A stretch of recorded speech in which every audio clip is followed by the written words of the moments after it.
بسم اللہ الرحمن الرحیم الحمد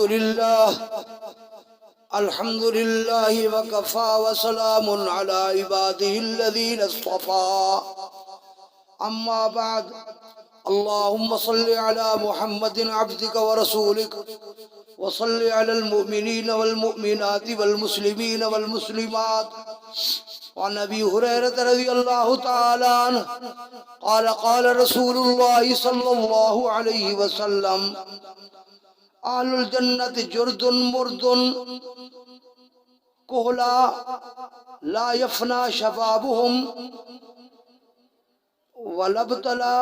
ابتلي ثيابهم رواه الترمذي رحمه الله تعالى. وعن معاذ بن جبل رضي الله تعالى عنه قال قال رسول الله صلى الله عليه وسلم يدخل الجنة جردا مردا مكحلين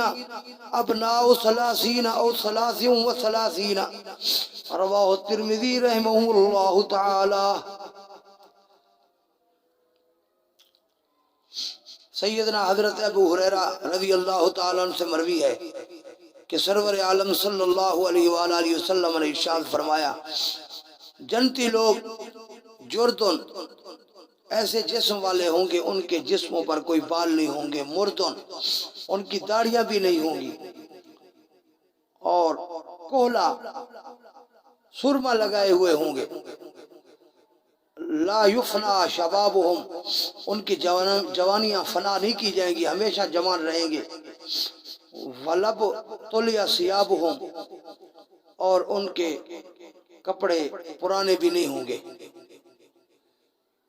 امام ترمذی رحمہ اللہ نے اس حدیث کو نقل فرمایا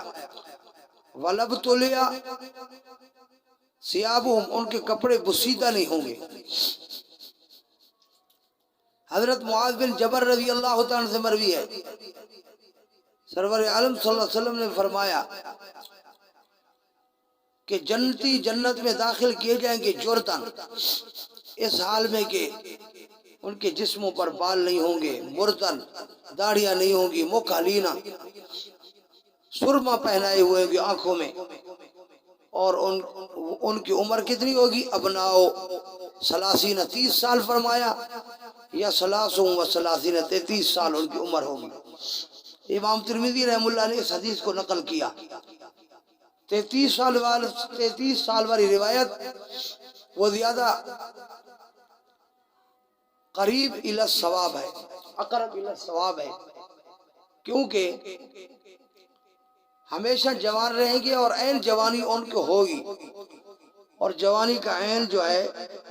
وہ 33 سال بنتے ہیں، کیونکہ 25 سال میں آدمی مکمل جوان ہوتا ہے اور 40 سال تک جوانی کی آخر ہوتی ہے، تو 25 اور 40 کا درمیانہ 33 بنتا ہے. اس وجہ سے 33 سال زیادہ درستگی کے قریب ہے، لیکن مقصود یہ ہے کہ ہمیشہ جوان رہیں گے، کبھی بوڑھے نہیں ہوں گے. اللہ تعالیٰ سے عاجزانہ التجا ہے کہ اللہ تعالیٰ ہمیں